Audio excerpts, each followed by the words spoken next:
दोस्तों बहुत बहुत स्वागत है आप सभी का एक बार फिर से। जी हाँ दोस्तों, आज पूरे दिन की कई महत्वपूर्ण और बड़ी खबरें निकलकर सामने आ रही हैं। जानेंगे सभी खबरों को विस्तार से। तो दोस्तों, खबरों में आगे बढ़ने से पहले वीडियो को एक प्यार भरा लाइक जरूर कर दें और ताजा खबरों को जानने के लिए चैनल को सब्सक्राइब भी जरूर कर लें। तो देखते हैं पहली बड़ी खबर क्या निकल कर आ रही है।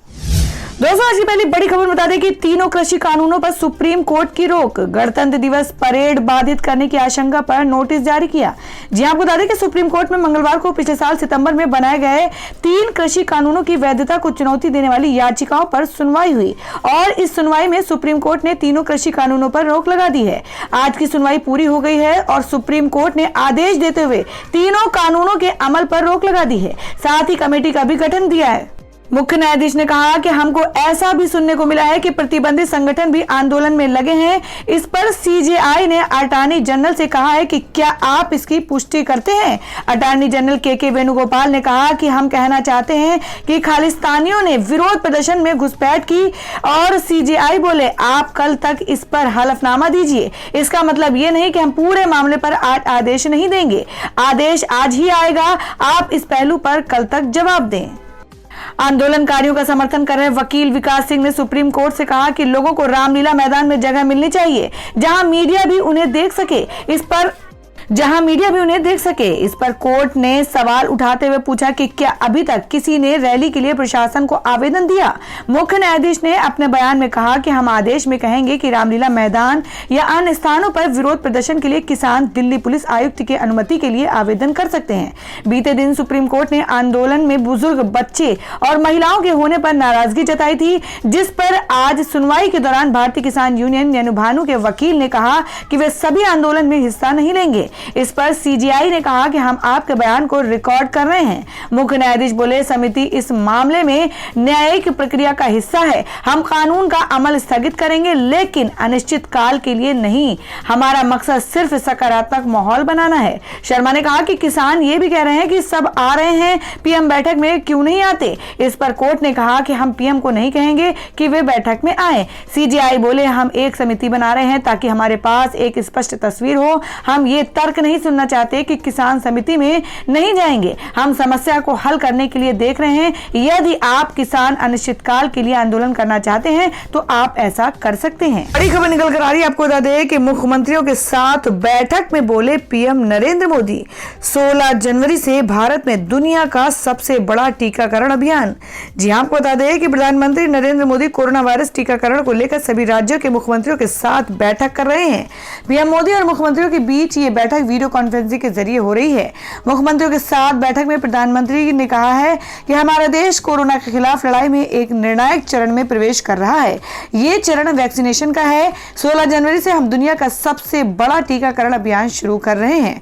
जी आपको बता दें कि प्रधानमंत्री ने कहा कि हमारी कोशिश सबसे पहले स्वास्थ्य कर्मियों तक कोरोना वैक्सीन पहुंचाने की है जो देशवासियों के स्वास्थ्य सेवाओं में लगे हुए हैं। इसके साथ साथ जो दूसरे फ्रंट लाइन वर्कर्स हैं उन्हें भी पहले चरण में टीका लगाया जाएगा। इनमें सैन्य बल, पुलिस और केंद्रीय बल, home guard, disaster management, volunteers, civil defence के जवान, कंटेनमेंट और सर्विलांस से जुड़े कर्मचारी शामिल हैं। पीएम ने कहा कि अलग अलग राज्यों के फ्रंटलाइन वर्कर्स और हेल्थ वर्कर्स की संख्या देखें तो यह करीब 3 करोड़ होती है। ये तय किया गया है कि पहले चरण में इन 3 करोड़ लोगों को वैक्सीन देने में जो खर्च होगा उसे राज्य सरकारों को नहीं देना होगा, उसे भारत सरकार वहन करेगी। नरेंद्र मोदी ने बताया कि दूसरे चरण में 50 वर्ष से ज्यादा आयु के सभी लोगों को और 50 वर्ष से कम आयु के उन बीमार लोगों को जिन्हें संक्रमण का सबसे ज्यादा खतरा है उन्हें टीका लगाया जाएगा। उन्होंने आगे कहा कि भारत को टीकाकरण का जो अनुभव है जो दूर सुदूर क्षेत्रों तक पहुंचने की व्यवस्थाएं हैं वो कोरोना टीकाकरण में बहुत काम आने वाली है। पीएम ने कहा कि इस टीकाकरण अभियान में सबसे अहम उनकी पहचान और मॉनिटरिंग का है जिनको टीका लगाना है। इसके लिए कोविन नाम का एक डिजिटल प्लेटफॉर्म भी बनाया गया है। और दोस्तों मैं अगली खबर बता दें कि डोनाल्ड ट्रंप को पद से हटाने के लिए संसद में प्रस्ताव पेश, शुरू हुई महाभियोग की कार्यवाही। जी हां, हम बात कर रहे हैं कि अमेरिकी राष्ट्रपति के तौर पर डोनाल्ड ट्रंप के कार्यकाल को अब कुछ दिन ही शेष बचे हैं, लेकिन ऐसी संभावनाएं हैं कि उन्हें समय से पहले पद से हटाया जा सकता है। अमेरिकी कैपिटल बिल्डिंग पर ट्रंप समर्थकों के हिंसक हमलों ने डोनाल्ड ट्रंप की मुश्किलें बढ़ा दी हैं। बता दें कि डेमोक्रेट नेता अब ट्रंप को भी एक भी दिन राष्ट्रपति के तौर पर देखने को तैयार नहीं है। वो चाहते हैं कि राष्ट्रपति ट्रंप जल्द से जल्द ऑफिस खाली करे। डेमोक्रेटिक पार्टी के सदस्यों ने सोमवार को दूसरी बार डोनाल्ड ट्रंप को पद से हटाने की कोशिश की। डेमोक्रेट्स की तरफ से सोमवार को औपचारिक तौर पर राष्ट्रपति डोनाल्ड ट्रंप के खिलाफ आर्टिकल ऑफ इम्पीचमेंट महाभियोग लाया गया है। डेमोक्रेट्स ने संविधान के 25वें संशोधन को लागू करने और अपने कर्तव्यों का निर्वहन करने के लिए आयोग होने के लिए व्हाइट हाउस से ट्रंप को हटाने के लिए उपराष्ट्रपति माइक पेंस के सामने प्रस्ताव पेश किया है। बता दें कि स्पीकर पेलोसी ने कहा था कि सोमवार सुबह हाउस की बैठक में पेंस और ट्रंप के मंत्रिमंडल को 25वां संशोधन लागू करने और ट्रंप को पद से हटाने के लिए सर्वसम्मति से एक प्रस्ताव पारित करने का प्रयास करेगा। पेलोसी ने आगे कहा कि आशा है कि रिपब्लिकन इसका विरोध नहीं करेंगे, लेकिन यदि प्रस्ताव सर्वसम्मति से पारित नहीं होता तो मंगलवार को इस पर सदन में वोटिंग की जाएगी। और दोस्तों मैं अगली खबर निकल कर आ रही है उत्तर प्रदेश से। जी आपको बता दें कि यूपी में अब एक पाली में खुलेंगे 9वीं से 12वीं तक के स्कूल, 10 से 3 बजे तक चलेगी क्लास। जी आपको बता दें कि यूपी बोर्ड से संबद्ध और अन्य शिक्षा बोर्डों के माध्यमिक स्कूल अब एक ही पाली में संचालित होंगे। यूपी सरकार ने कक्षा 9 से 12 तक के स्कूलों को सुबह 10 से दोपहर बाद 3 बजे तक खोलने का निर्देश दिया है। सभी जिलाधिकारी, DIOS और अन्य अफसरों को इस पर अमल करने का निर्देश दिया गया है। जी आपको बता दें कि उत्तर प्रदेश में माध्यमिक शिक्षा परिषद यूपी बोर्ड के सचिव दिव्यकांत शुक्ल ने जिला विद्यालय निरीक्षकों से एक ही पाली में स्कूल संचालित करने के लिए सुझाव मांगे थे। ये कदम शीतलहरी और कोरोना वायरस के संक्रमण की दूसरी लहर को देखते हुए उठाया गया था। इससे पहले शासन ने पिछले साल 10 अक्टूबर को निर्देश जारी कर 19 अक्टूबर से प्रदेश के सभी शिक्षा बोर्डों के कक्षा 9 से 12 तक के स्कूलों को 2 पालियों में स्कूल 9 से 12 और दोपहर 12 से 3 तक संचालित करने का कहा गया है, ताकि विद्यार्थियों के बीच शारीरिक दूरी का पालन हो। और दोस्तों मैं अगली खबर निकल कर आ रही है, आपको बता दें कि सीएम केजरीवाल के यूपी मिशन 2020 में जुटे 40 विधायक पंचायत चुनाव के लिए कसी कमर। जी हम बात कर रहे हैं कि दिल्ली की सत्ता में अपने पैर मजबूती से जमाने के बाद आम आदमी पार्टी उत्तर प्रदेश में अपने पैर फैलाने की कवायद में जुट चुकी है। दिल्ली के मुख्यमंत्री अरविंद केजरीवाल की आप पार्टी ने उत्तर प्रदेश विधानसभा चुनाव को टारगेट करते हुए अपने 40 विधायकों की टीम अभी से यूपी के मैदान में उतार दी है। इतना ही नहीं, पार्टी होली के बाद यूपी में एक बड़ी रैली के साथ अरविंद केजरीवाल चुनावी बिगुल फूकेंगे। जी हां, आपको बता दें कि यह घोषणा लंबे समय से ठंडे बस्ते में पड़ी हुई थी। वहीं अब यूपी में 2022 में होने वाले चुनाव से पहले पार्टी ने इसको अमली जामा पहनाना शुरू कर दिया है। अब जिन विधायकों को आपने यूपी के मैदान में चुनाव से पहले उतारा है, वो दिल्ली में यूपी के नाम पर ही अपनी राजनीतिक रोटियां सेकते आए हैं। इन सभी विधायकों को अब यूपी में लोगों से जनसंपर्क बढ़ाने और फिलहाल उन्हें पहला टारगेट पंचायत चुनाव दिया गया है। गौरतलब है कि यूपी में मार्च में पंचायत चुनाव होने वाले हैं, अभी उसी को फोकस किया जा रहा है। पार्टी पंचायत स्तर पर पार्टी के लिए ऐसे उम्मीदवार ढूंढने की कवायद कर रही है जो कि जिताऊ कैंडिडेट हैं। दिल्ली के जिन विधायकों की यूपी में इस अभियान में लगाया गया है, उनमें सोमनाथ भारती, नरेश यादव, अखिलेश पति त्रिपाठी, पवन शर्मा और अजयेश यादव के नाम शामिल हैं। तो दोस्तों खबरों में आगे बढ़ने से पहले जान लेते हैं आज के माइंड क्विज के सवाल को। आज का सवाल आपको बताना है कि मध्य प्रदेश के राज्यपाल का क्या नाम है। इसका जवाब आपको वीडियो के नीचे कमेंट बॉक्स में देना है और सही जवाब देने वाले को रैंडमली सिलेक्ट किया जाएगा और वो जीत सकते हैं बम्पर पुरस्कार। तो बढ़ते हैं अगली खबर की ओर। और दोस्तों मैं अगली खबर में आपको बताते हैं जो कि केरल से है कि फिल्म उद्योग और सिनेमा घरों को बड़ी राहत, टैक्स में छूट, बिजली का बिल हुआ आधा। जी हम बात कर रहे हैं कि कोरोना वायरस महामारी के चलते महीनों बंद पड़े सिनेमा घरों को लेकर केरल सरकार ने बड़ी राहत दी है। सोमवार को केरल की पिनाराई विजयन सरकार ने सिनेमा घरों को इस साल मार्च तक मनोरंजन का भुगतान करने से छूट दी है।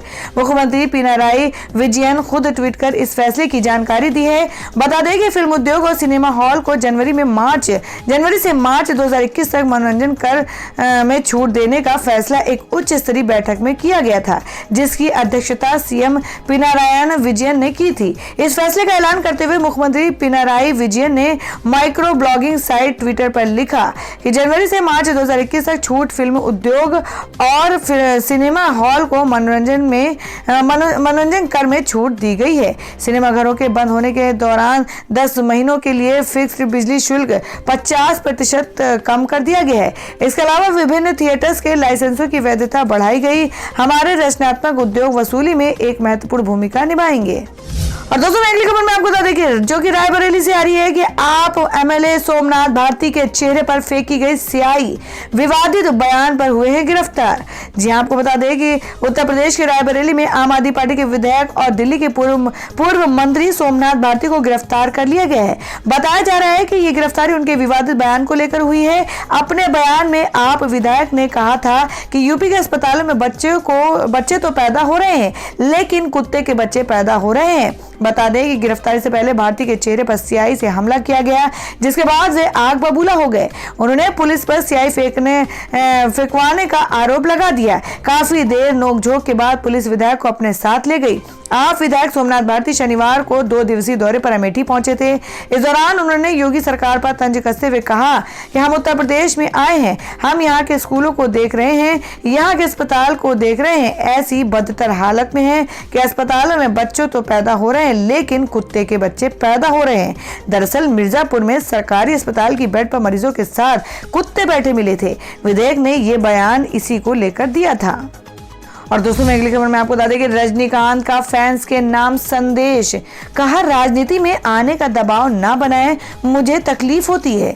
जी हम बात करें कि तमिल एक्टर रजनीकांत ने पिछले महीने राजनीति में नहीं आने का ऐलान करके सभी को चौंका दिया था और रजनीकांत को लेकर उनके फैंस लंबे समय से उनकी राजनीति में आने की उम्मीद लगाकर बैठे थे, लेकिन उन्होंने स्पष्ट तौर पर यह कह दिया है कि वो राजनीति में एंट्री नहीं लेंगे। लेकिन रजनीकांत के फैंस अभी भी उन पर पॉलिटिक्स में आने को लेकर दबाव डाल रहे हैं। इसको लेकर अब रजनीकांत ने अपने फैंस से अपील की है कि वो ऐसा ना करें। रजनीकांत ने कहा है कि फैंस का दबाव बार बार मुझे दर्द दे रहा है। और दोस्तों अगली खबर आ रही है उत्तर प्रदेश से। जी आपको बता दें कि जिसमें सीएम योगी ने 51 लाख बुजुर्गों को दी वृद्धावस्था पेंशन। केंद्र के 43 लाख लोगों के जोड़ने के लक्ष्य को छोड़ा पीछे। जी आपको बता दें कि प्रदेश में सत्ता की बागडोर संभालते ही मुख्यमंत्री योगी आदित्यनाथ ने गरीबों, महिलाओं, निराश्रितों व बुजुर्गों के सभी हितों के लिए काम करना आरंभ किया तो सभी के चेहरे पर खुशहाली आने लगी। सभी के लिए स्वास्थ्य, रोजगार व अन्य कल्याणकारी योजनाओं से जोड़ने व सुविधाओं को उपलब्ध कराने के लिए युद्ध स्तर पर कार्य किए जा रहे हैं। इसी का नतीजा है कि योगी सरकार बुजुर्गों को पेंशन देने के मामले में भी अब सबसे आगे है। मुख्यमंत्री योगी आदित्यनाथ सरकार ने यूपी में अब 51 लाख से अधिक बुजुर्गों को वृद्धावस्था पेंशन योजना से जोड़कर एक नया रिकॉर्ड बना दिया है, जो केंद्र सरकार के 43.45 लाख लोगों को जोड़ने के लक्ष्य से करीब 7 लाख अधिक है। तो दोस्तों खबरों में आगे बढ़ने से पहले एक बार फिर से आपको याद दिला दें कि अगर आपने अभी तक हमारी वीडियो को लाइक नहीं किया तो जल्दी से वीडियो को लाइक कर दें, क्योंकि आपका एक लाइक हमारे लिए बहुत ही महत्वपूर्ण होता है। और अगर आप हमारे चैनल पर नए हैं तो चैनल को जरूर सब्सक्राइब कर लें और बेल के बटन को भी जरूर हिट कर दें। और हमारी पूरी न्यूज को जानने के लिए वीडियो को लास्ट तक जरूर देखें। बढ़ते अगली खबर की ओर। और दोस्तों मैं अगली खबर निकल कर आ रही कि हिंदू महासभा ने नाथूराम गोडसे के नाम पर खोला स्टडी सेंटर, मचा बवाल। जी आपको बता दें कि हिंदू महासभा ने दौलतगंज स्थित अपने कार्यालय में राष्ट्रपिता महात्मा गांधी की हत्या करने वाले नाथूराम गोडसे के नाम पर स्टडी सेंटर का शुभारंभ किया है, जिसमें वीर सावरकर राष्ट्रीय स्वयंसेवक संघ की स्थापना करने वाले डॉक्टर केशव बलिराम हेडगेवार और श्यामा प्रसाद मुखर्जी के पोस्टर लगाए गए हैं, जिसको लेकर विवाद खड़ा हो गया है। इसी स्टडी सेंटर में चंद्रशेखर और भगत सिंह की भी फोटो नहीं लगी है। इस बारे में बात करते हुए महासभा के वाइस प्रेसिडेंट ने कहा कि ये स्टडी सेंटर युवाओं के लिए खोला गया, जहां उन्हें देशभक्ति, देशभक्त और देश की आजादी के बारे में बताया जाएगा। कांग्रेस ने जमकर इस बात के लिए भाजपा और हिंदू महासभा पर निशाना साधा है।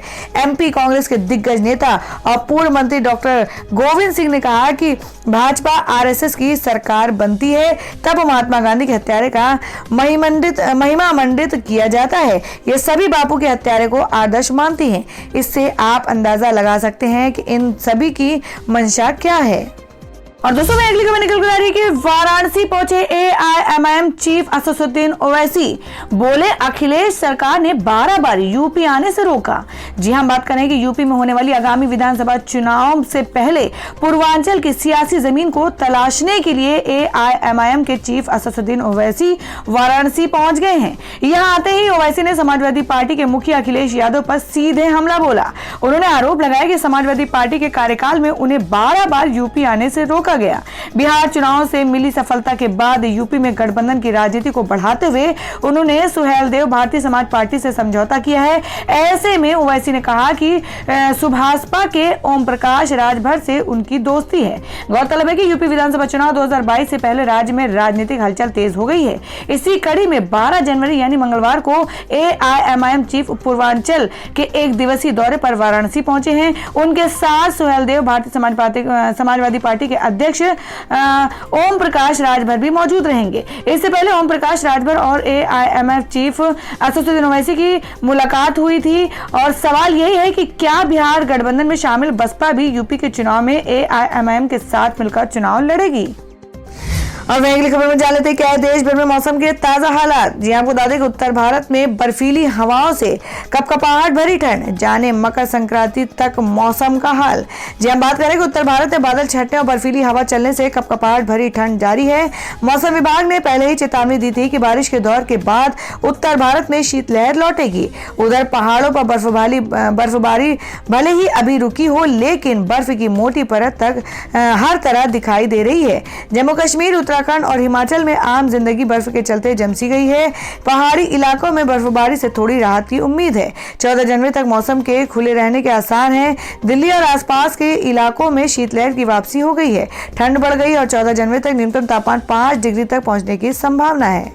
तो दोस्तों ये थी अब तक की सभी बड़ी खबरों की अपडेट्स। टुडे ब्रेकिंग न्यूज और लेटेस्ट खबरों को देखने के लिए हमारे चैनल को सब्सक्राइब जरूर कर लें। वीडियो को लाइक और शेयर भी जरूर कर दें अपने दोस्तों और रिलेटिव्स के साथ। तो दोस्तों फिर मिलेंगे काम की खबरों और सरकारी योजनाओं की एक और नई वीडियो के साथ। तब तक के लिए धन्यवाद दोस्तों।